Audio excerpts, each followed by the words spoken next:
Sejam todos muito bem-vindos. Na aula de hoje, vamos estudar sobre os persas, uma das grandes civilizações da Antiguidade Oriental. Aprenderemos suas principais características e aspectos da sua política, cultura, economia e religião. Além disso, faremos um resumo das principais guerras que eles se envolveram e as contribuições que deixaram para a humanidade. No final da aula, na descrição, há um resumo em PDF 100% gratuito com tudo que estudamos. Eu sou o Saron, vamos ao que interessa?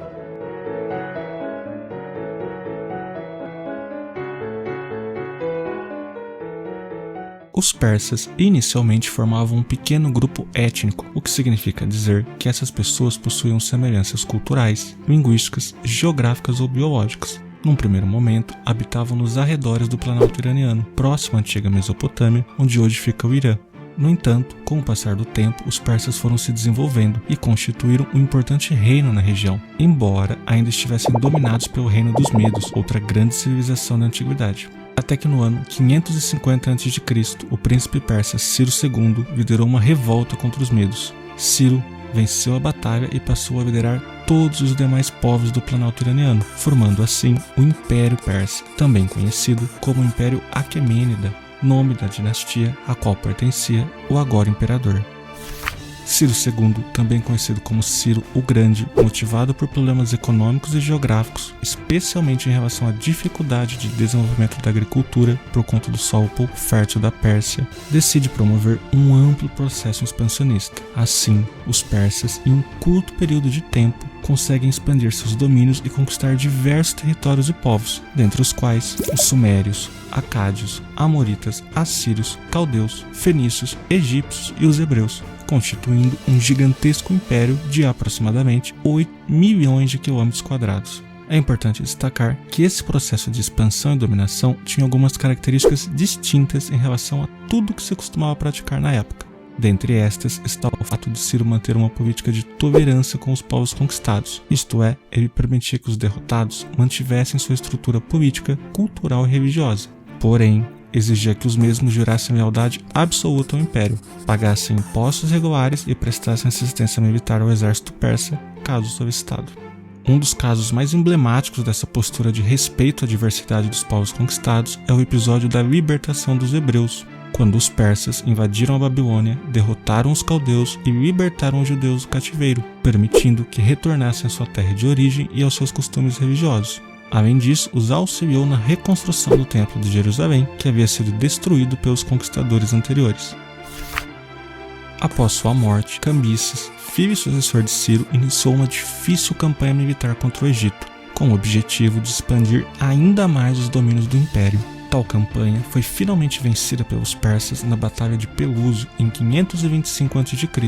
Nesse confronto, Cambises adotou uma estratégia absolutamente inusitada para vencer os egípcios. Conhecedor da cultura e da religião de seus inimigos, ordenou que seus soldados utilizassem imagens de gatos em seus escudos, além de levar dezenas de milhares de felinos vivos para o campo de batalha. Isto porque os egípcios eram devotos de Bastet, divindade solar, protetora do lar, da fertilidade e dos gatos, sendo estes animais sagrados. Assim, as tropas do faraó não viram outra saída a não ser a retirada e a desistência, pois o exército ficou com medo de ir contra a imagem de sua deusa, marcando a sobreposição da crença a todos os outros valores, reforçando o comprometimento e o respeito pela fé existente na época dos faraós.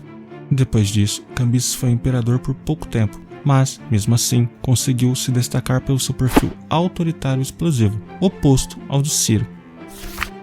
Dario I ocupou o trono persa após a morte de Cambises e foi o responsável por levar o Império Persa ao seu máximo esplendor. Ele realizou diversas reformas administrativas, sendo uma das mais importantes a divisão do Império em 20 satrapias, cada qual com um sátrapa. Para entendermos melhor, fazendo uma analogia com os dias atuais, as satrapias serão equivalentes aos estados, e os sátrapas uma espécie de governador. No entanto, esses sátrapas não eram escolhidos pelo povo como atualmente são os governadores, mas sim pelo imperador, que geralmente optava por alguém da elite daquele povo conquistado, prestigiando-os e dando a eles uma sensação de pertencimento ao império. No entanto, para cada sátrapa havia um general, este sim, homem de inteira confiança do imperador, que deveria cumprir o papel de vigiar e ser os olhos e os ouvidos do rei. Outra medida adotada por Dario I foi a construção de estradas para interligar essas regiões administrativas a Susa, então capital do reino. Uma dessas estradas, conhecida como Estrada Real, tinha aproximadamente 2.500 quilômetros de extensão, sendo uma das obras mais impressionantes realizadas na Idade Antiga. Aproveitando-se dessas estradas, Dario vai desenvolver também um dos primeiros sistemas de correios de que se tem notícia. Tal sistema consistia na disposição de diversos postos de parada e reabastecimento ao longo dessas estradas. Assim, após percorrer uma certa distância, o mensageiro poderia parar em um desses postos e passar a outro mensageiro, descansado, a mensagem. Assim, este partiria imediatamente com um cavalo também descansado em direção ao próximo posto, até que a mensagem chegasse ao imperador. Apesar de simples, essa inovação representou um enorme avanço comunicativo para os persas, pois agora acontecimentos que levavam meses para chegar ao conhecimento do soberano chegavam em questão de dias. Não fosse suficiente, Dario implantou também uma reforma monetária, unificando todas as moedas existentes a partir da criação do dárico. Por fim, realizou a padronização de pesos e medidas com o objetivo de facilitar as transações comerciais. No quesito territorial, Dario continuou o avanço militar de seus antecessores, agora sobre os povos da Ásia Menor, em regiões dominadas pelos gregos. Logo, a Pérsia se tornou uma ameaça para eles. Essa expansão militar promovida pelos persas vai resultar no que conhecemos como Guerras Médicas, que leva esse nome pois os gregos chamavam erroneamente os persas de medos, não distinguindo um povo do outro.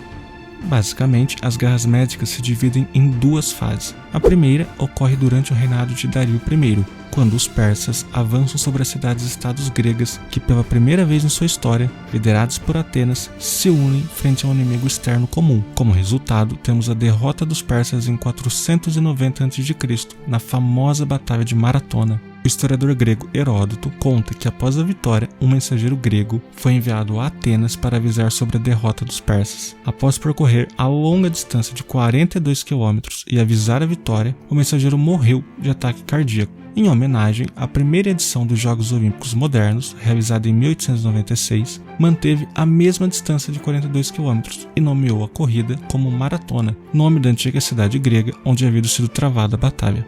Após essa derrota, por cerca de 10 anos, os persas desistiram de conquistar as cidades-estados gregas, que haviam criado, sob a liderança de Atenas, a Liga de Delos, uma espécie de aliança militar com o objetivo de fortalecer as defesas das cidades gregas.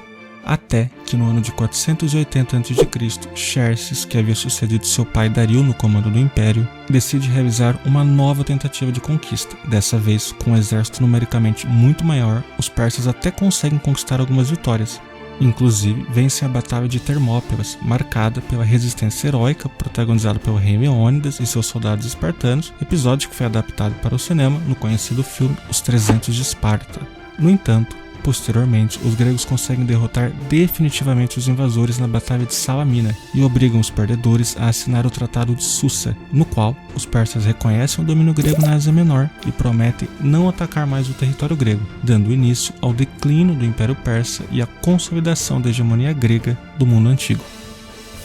Depois do reinado de Xerxes, o Império Persa entrou em decadência. Aos poucos, o poder dos reis persas foi sendo minado por sátrapas corruptos, pela crise econômica e pela dificuldade de gestão da grande quantidade de povos sob seu controle. O fim do império acontece em 330 a.C., quando Alexandre o Grande, rei da Macedônia, derrotou Dario III, mesmo em desvantagem numérica, na grande batalha de Gaugamela. É o fim do Império Persa, mas não da nossa aula.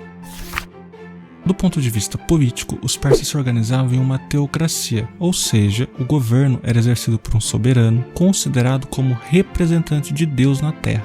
Assim, contrariá-lo equivaleria a ir contra uma ordem divina. Desse modo, qualquer revolta ou desobediência deveria ser duramente punida. No plano social, eles se organizavam em uma sociedade estamental, na qual não havia mobilidade social. Assim, se você nascesse como um camponês, morreria como camponês, sem qualquer perspectiva de ascensão, salvo raríssimas exceções. Outra característica da sociedade é que homens e mulheres poderiam ter os mesmos trabalhos e havia um notório respeito pelas mulheres, que poderiam assumir posições estratégicas de grande importância. A religião persa tem início com o profeta Zaratustra, ou também conhecido como Zoroastro, que após receber uma revelação divina com os 7 ensinamentos do deus Ahura Mazda, passa a iniciar a divulgação de uma religião baseada nos ideais de pureza e igualdade, conhecida como Zoroastrismo ou Mazdeísmo, que faz uma interpretação dualista do mundo, dividindo-o entre as forças do bem, representado por Ahura Mazda, e as do mal, personificado em Ahriman. Para os persas, essas duas divindades estavam em constante conflito, e no final dos tempos, Ahura Mazda derrotaria Ahriman. O zoroastrismo também tinha um livro sagrado chamado de Avesta. Tal como a Bíblia para os cristãos, nele constam orações, hinos e ensinamentos. Importante destacar que os persas não eram nem monoteístas e nem politeístas, mas sim dualistas. No entanto, possuem algumas características e crenças que influenciaram bastante no desenvolvimento de grandes religiões monoteístas, como por exemplo o cristianismo. Dentre essas características estão a crença na vinda de um Messias, no fim do mundo e no juízo final, na ressurreição dos mortos e na imortalidade da alma. Outro importante símbolo da religião persa e que permanece até os dias atuais é o Faravahar, que traz alguns simbolismos interessantes em sua construção. Por exemplo, a figura central é um ancião, representando a sabedoria da idade.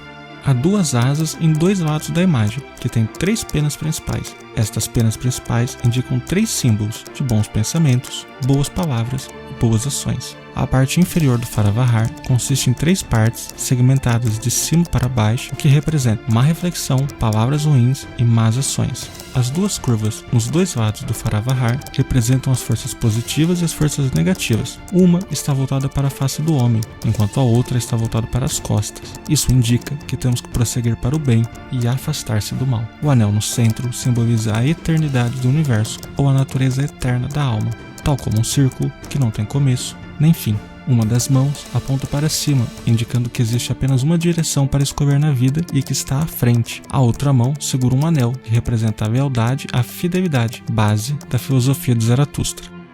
Em relação à cultura, os persas foram grandemente influenciados pelos diversos povos que conquistaram. Isso se deu através de um processo de assimilação cultural. Por exemplo, as construções persas eram gigantescas, inspiradas nas obras faraônicas do Egito. Havia muitos jardins morados nas cidades, tal como na Babilônia. A escrita seguia o traço cuneiforme dos sumérios e o tempo era medido pelo calendário egípcio. Fora isso, os persas são mundialmente conhecidos pelos famosos tapetes persas, os quais são até hoje muitíssimos valorizados e símbolos de riqueza e poder. A título de curiosidade, há um objeto conhecido como Cilindro de Ciro, que é reconhecido atualmente pela ONU como sendo a primeira declaração de direitos humanos da história. No texto, gravado em um cilindro de argila, Ciro decreta a libertação dos escravos, afirma que nenhuma raça é superior à outra e estabelece que todas as pessoas tinham o direito de escolher sua própria religião. Em função disso, ainda determina a reconstrução do Templo de Jerusalém, conforme citado no livro de Esdras, no capítulo 1. Assim diz Ciro, rei da Pérsia: o Senhor Deus dos céus me deu todos os reinos da terra e me encarregou de edificar uma casa em Jerusalém, que está em Judá. Quem há entre vós, de todo o seu povo, seja seu Deus com ele, e suba a Jerusalém, que está em Judá, e edifique a casa do Senhor Deus de Israel. Ele é o Deus que está em Jerusalém.